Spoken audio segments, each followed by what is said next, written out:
ওম শান্তি। আজকের date 28/6/2026, revise date চলেছে 30/11/2010 মুরলি। তো আজকের মুরলির হেডলাইনে বাবা বলেছে প্রতিটা ঘন্টা মনে এক্সারসাইজ করে তাকে শক্তিশালী বানাও। যখন বাবাই সংসার, তখন সংস্কার বাবার মতন বানাও। অর্থাৎ প্রত্যেকটা সেকেন্ডে আমরা মনের এক্সারসাইজ করবো। আমরা তো বডির যেমন এক্সারসাইজ করি, সেরকম মনের আমাদের এক্সারসাইজ করতে হবে যে আমি পরম পবিত্র স্বরূপ আত্মা, আমি শান্ত স্বরূপ আত্মা। প্রত্যেকটা ঘন্টায় আমরা এক একটা সমান নিয়ে নিতে পারি, তাহলে বাবা বলছে আমাদের মন শক্তিশালী হয়ে যাবে। যখন বাবাই আমাদের সংসার, মন বুদ্ধিতে যখন আমাদের বাবা বসে আছে, তখন আমাদের সংস্কারটা বাবার মতন হয়ে যাবে।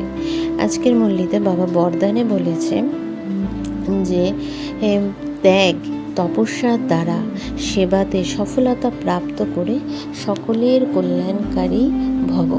অর্থাৎ বাবা বিশ্লেষণে বলেছেন, যেমন স্থূল অগ্নি দূর থেকেই নিজের অনুভব করায়, তেমনি তোমাদের তপস্যা ও ত্যাগের ঝলকানি যেন দূর থেকেই সবাইকে আকর্ষণ করে।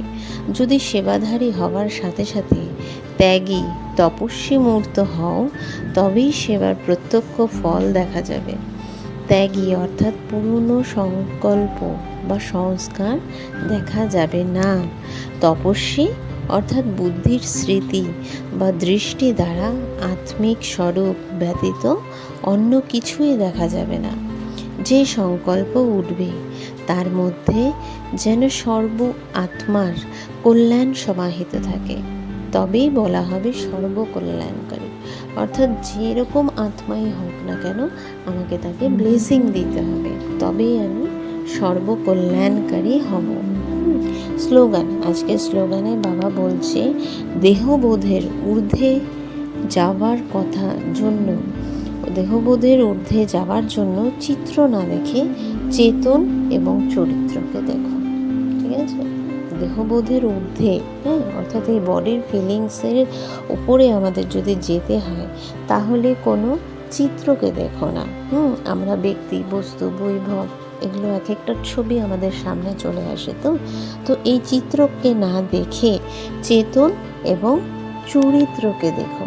অর্থাৎ আমি আত্মা, আমার কোয়ালিটিস কি? পবিত্রতা, শান্তি, প্রেম, খুশি, আনন্দ, এটাই বাবা বলেছে। তাই বলেছে দেহবোধের ঊর্ধ্বে যাওয়ার জন্য চিত্র না দেখে চেতন এবং চরিত্রকে দেখো। ওম শান্তি।